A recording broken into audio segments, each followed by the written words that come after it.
تھا اب بھی صحیح نہیں ہے، اور قرآن پاک کو سننا جس طرح سے پہلے تھا اب بھی ہے، اب یہ اس ترتیب سے تھا، اب اس ترتیب کے علاوہ کوئی اور شک ہو، بہرحال نمازوں کی حاضری، دعاؤں کا اہتمام، تہجد کی پابندی، قرآن پاک کا سننا بھی اور سنانا بھی پورے رمضان ہے۔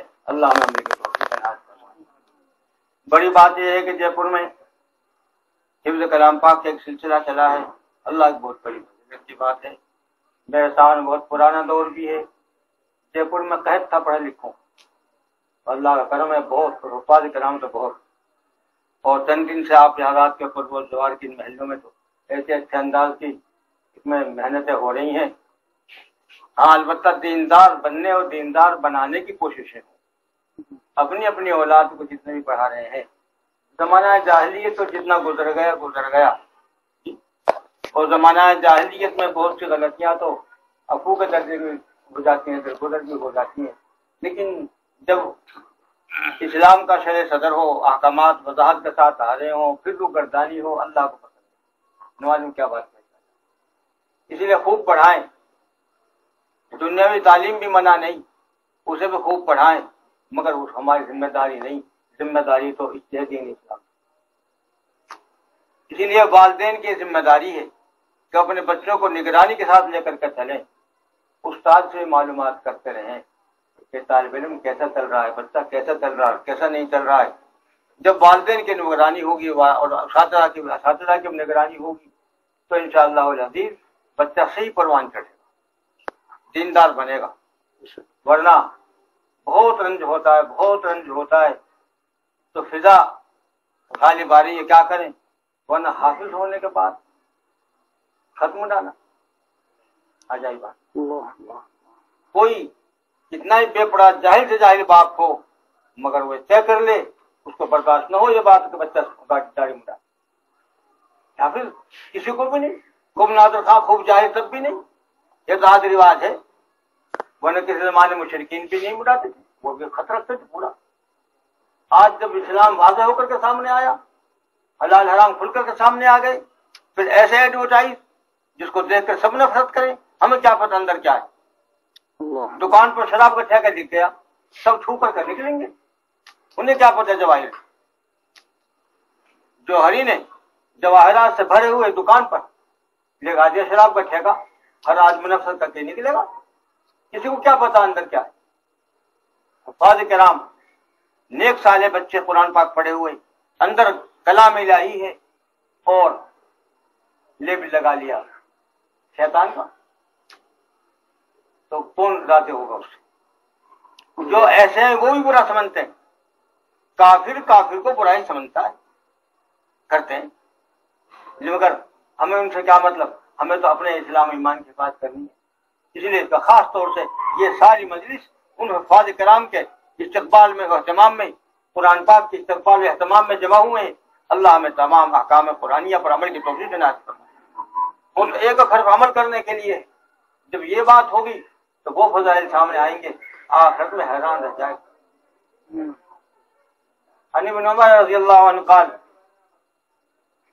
قال رسول اللہ صلی اللہ علیہ وسلم یقال لصاحب القرآن اقرأ ورتل اقرأ ورتل كما كنت ترتل في الدنيا فإن منزلتك عند آخر آية تقرأها وكما قال عليه السلام ارتقي واقرأ۔ اللہ تعالیٰ فرمائیں گے قیامت میں حافظ کو بلائیں گے اپنے سامنے، والدین کو بلائیں گے، والدین کا اکرام ہوگا، ایسے اکرام کہ دنیا تعجب کرے گی، اور وہاں جتنے اعمال خیر ہیں یا اعمال شر ہر ایک کھل کر سب کے سامنے آئیں گے، اور سب سمجھیں گے یہ استقبال اس بات کے لیے ہو رہا ہے، یا یہ گرفتاری اس بات کے لیے ہو رہی، برسرام علی رؤوس الاشہاد، چھپاؤ نہیں رہے گا، لوگ پہچانیں گے، جانیں گے قرآن پاک کے احترام میں ان کا اکرام ہو رہا ہے۔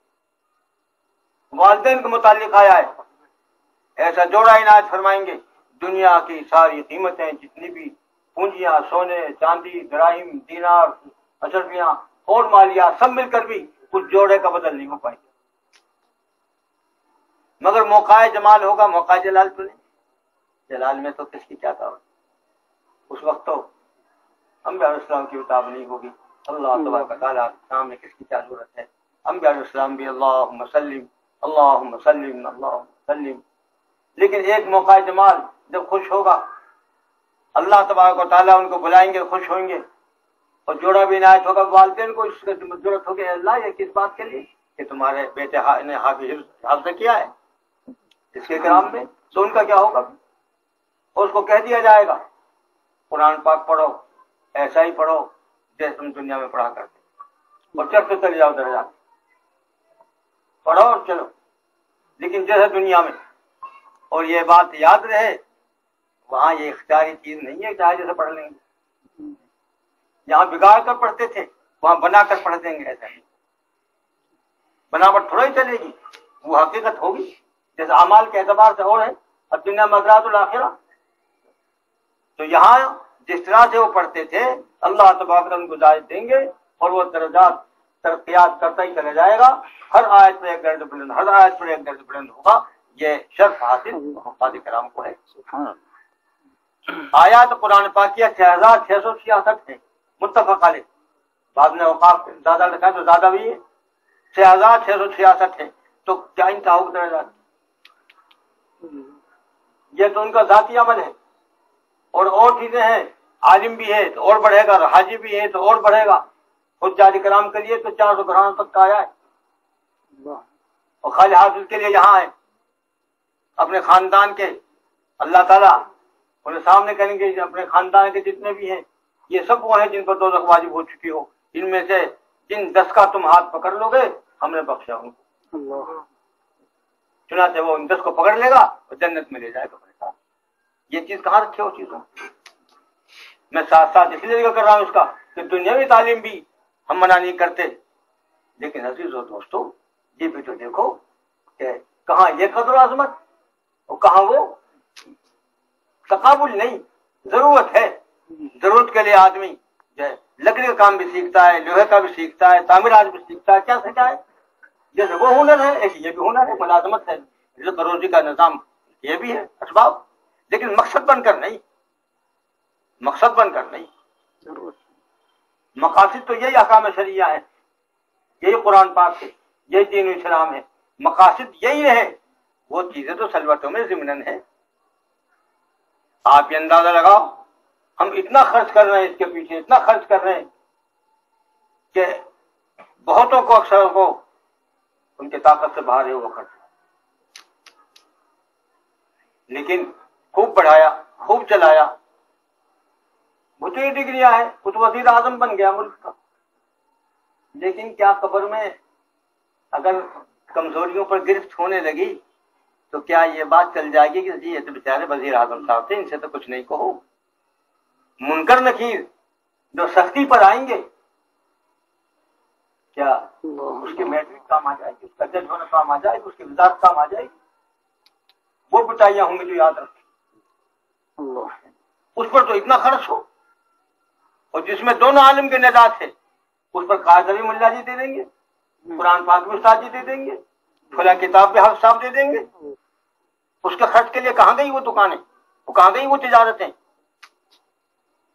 خیال کریں اس لائن کی کا خرچہ تو ایک وہ اپنا بینک بیلنس جمع ہو رہا ہے، اگر استاد پر خرچ کیا ہے تو آخرت کا بینک بیلنس ہے، طالب علم پر خرچ کیا ہے، قرآن پاک پر خرچ کیا ہے، وہ اخراجات دین کے راستے میں شمار ہوں گے، تو ایک پیسہ ان کو قیمتی ہے، کام آئے گا، اور اس قدر پڑھائیں گے اللہ تعالیٰ، اس قدر پڑھاتے ہیں ان کے جنوں کو، واللہ تعالی من یشاء، ایک آیت میں 700 گنا تک ہے اور پھر دروازہ بند نہیں، پھر اللہ تعالیٰ چاہے جتنا پڑھا دے، وہ تو 700 تو ایسا کہتے ہیں حد تھوڑا ہی ہو، حدیث پاک میں آیا ہے اللہ تبارک و تعالیٰ تو کس طرح سے بات فرماتے ہیں، اگر کسی نے ایک کھجور صدقہ کیا ہے، ایک کھجور کا لفظ آیا ہے، اخلاص کے ساتھ خرچ کیا ہے، اللہ تبارک و تعالیٰ اسے قبول فرماتے ہیں، اس کی پرورش فرماتے ہیں، اس کو پڑھاتے رہتے ہیں۔ حدیث میں فلیوہ کا لفظ آیا ہے، جیسے تم اپنی بچھیری کی پرورش کرتے ہو یہاں تک کہ وہ سواری کے قابل ہو جائے، ایسے پڑھاتے رہتے ہیں، اور فرمایا یہاں تک کہ وہ کھجور کا دانہ بڑھتے بڑھتے احد پہاڑ کے برابر ہو جاتا ہے، آپ اندازہ لگاؤ بہت پہاڑ میں ذرا چھیلو کھجورے بناؤ پتہ چلے کتنی کروڑ بنیں گی اور کون ہے جو زندگی میں پار کر دے گا. وہاں تو اس قدر انعامات کا لٹیرا ہے اور یہاں دنیاوی معاملات میں دیکھو کہاں کتنا خرچ کرتے ہیں. اس لیے دین پر بھی خرچ. اور اگر وہ لین ہے جو آج چند افراد گھٹا کر کے سب کے لیے ہے، جو ادھر گیا وہ دین سے گیا، وہ جائز ہی نہیں ادھر بڑھایا جائے. اس منصب کو دین کا وقار کا ذریعہ بنایا جائے، اس منصب کو عروج اسلام کا ذریعہ بنایا جائے، اس منصب کو والدین کے قرابت داروں کے بہنوں کے بھائیوں کے حقوق کے ادائیگی کا ذریعہ بنایا جائے، خیر بنایا جائے اس کو، پھر کوئی حرج نہیں. صنعت ہے، صنعت میں کوئی حرج نہیں. ایسا ہے اس کے مطابق یہی وقت اور ہنر کے بڑے حضرت رحمۃ اللہ فرمایا کرتے تھے بھائی ہم انگلش کو منع نہیں کرتے مگر اس کو دین سمجھ کر نہیں، اس کو ہنر سمجھ کر کے پڑھیں. ہنر کو ہنر کی جگہ میں رکھا جائے. جب اس ہنر پہ اتنا خرچ کریں گے تو دین پہ کتنا چاہیے. بات اب بھی زیادہ ہو گئی. بھائی تقریر واضح فرما چکے تھے، بس میرا مطلب تو اتنا ہی ہے. بھائی قرآن پاک ان کے احکامات کے عزم و احترام کو باقی رکھتے ہوئے زندگی گزاری جائے. اور جو طلبا ہیں اس میں لے میں چلنے والے ہیں ان کو پختہ دیندار بنایا جائے. جاہلیت اور خدا سے تقابل جس کے خوازے ہم بھگت رہے ہیں، جو ہو چکا، خود بھی اپنی ذات کو سنبھالیں، اولاد کو سنبھال کر کے لے کے چلیں. آج جن کو لاڈکار میں ہم کچھ نہیں کہتے، یہی گردن پکڑیں گے، یہی گردن پکڑیں گے. اور یہی وجہ ہے وہاں جو ماں باپ سے، باپ بیٹے سے، ماں بیٹی سے، بیٹی میں بھاگیں یوم یفر المرء من اخیہ وامہ وابیہ وصاحبتہ وبنیہ. قرآن پاک میں جو آیا ہے وہ ایک دوسرے بھاگنے کا، چونکہ حقوق تبارک کے مختلف ہوئی پڑی ہے. یہ خوف ڈر ہوگا کہیں اپنے حق کا مطالبہ نہیں کر لے تو آج ادا کرے. ایک آدمی حافظ قرآن ہو گیا، عالم فاضل ہو گیا اور دوسری ڈگریاں بھی حاصل ہو گئی، اس کو ڈبل حق ہے اپنے قرابتوں کے ساتھ اہل قرابت کا حق ادا کرنا اور اہل اللہ کے ساتھ ملنا جلنا.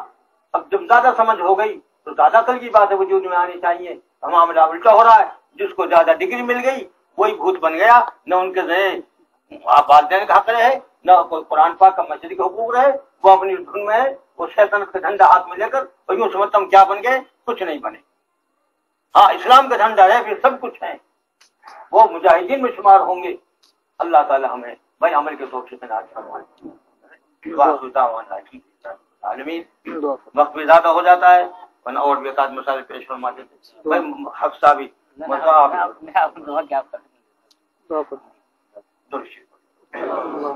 اللهم صل على سيدنا محمد وعلى آل سيدنا محمد كما صليت على سيدنا ابراهيم وعلى آل سيدنا ابراهيم. اے اللہ اپنے فضل کا تمام گناہوں کو معاف فرما، تمام خطاؤں کو درگزر فرما.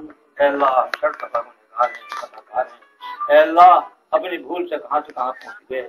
اے اللہ اپنے خاص تعلق پیدا فرما. اے اللہ توکل پیدا فرما، ہمیں ایمان میں کامل، اعمال صالحہ میں کامل، اے اللہ عالمی اپنی مرضیات کے مطابق ہمیں چلنے کی توفیق عنایت فرما. اے اللہ اس قرآن پاک کی تقریب میں اور جہاں سارے ملک میں، ہندوستان میں، عالم میں جو اس نسبت پر جمع ہونے والے ہیں سب کے مغفرت فرما، سب کو استقامت فرما، سب کو استحکام پیدا فرما، شریعت مطہرہ پر عمل کرنے کی توفیق عنایت فرما، شرک پر چلنے کی توفیق عنایت فرما. ہمارے حفاظ کرام کو دین کا پورا درد عنایت فرما اور دین پر چلنے کی توفیق عنایت فرما. اور وہ وعدے الہ عالمی جو اکرامات اور جو استقبال کی روایات آپ کے حبیب صلی اللہ علیہ وسلم نے فرمائی ہے ان سب کا مصداق بنا کر کے ہمیں بھی کامل فرما. اور ہم حاضر جن کی مغفرتیں ہیں ان کی مغفرت کامل فرما. الہ عالمی یہ رمضان مبارک کا مہینہ ہے، غیب سے آپ نے ہم پر اتارا ہے، اس کے حق کی ادائیگی کی توفیق عنایت فرما. اس میں جتنی عبادات ہیں، جتنے اعمال ہیں الہ عالمی نے قبول فرما. صفات مقبولہ سے ہمیں الہ عالمی آراستہ فرما. اے اللہ الہ عالمی ہمارے روزوں کو، ہماری نمازوں کو، ہمارے اور ذکر اذکار تہجد وغیرہ کو سب سے زیادہ الہ عالمی قبول فرما اور ہمیشہ کے لیے ہمیں اطاعت کی توفیق عنایت فرما. اپنے فضل کرم سے روزی میں برکت عطا فرما، عزت میں، آبرو میں، حرمت میں برکت عنایت فرما. ہماری تمام دعاؤں کو فضل کرم سے قبول فرما. صلی اللہ تعالی علی خیر خلقہ محمد و آلہ و صحبہ اجمعین برحمتہ.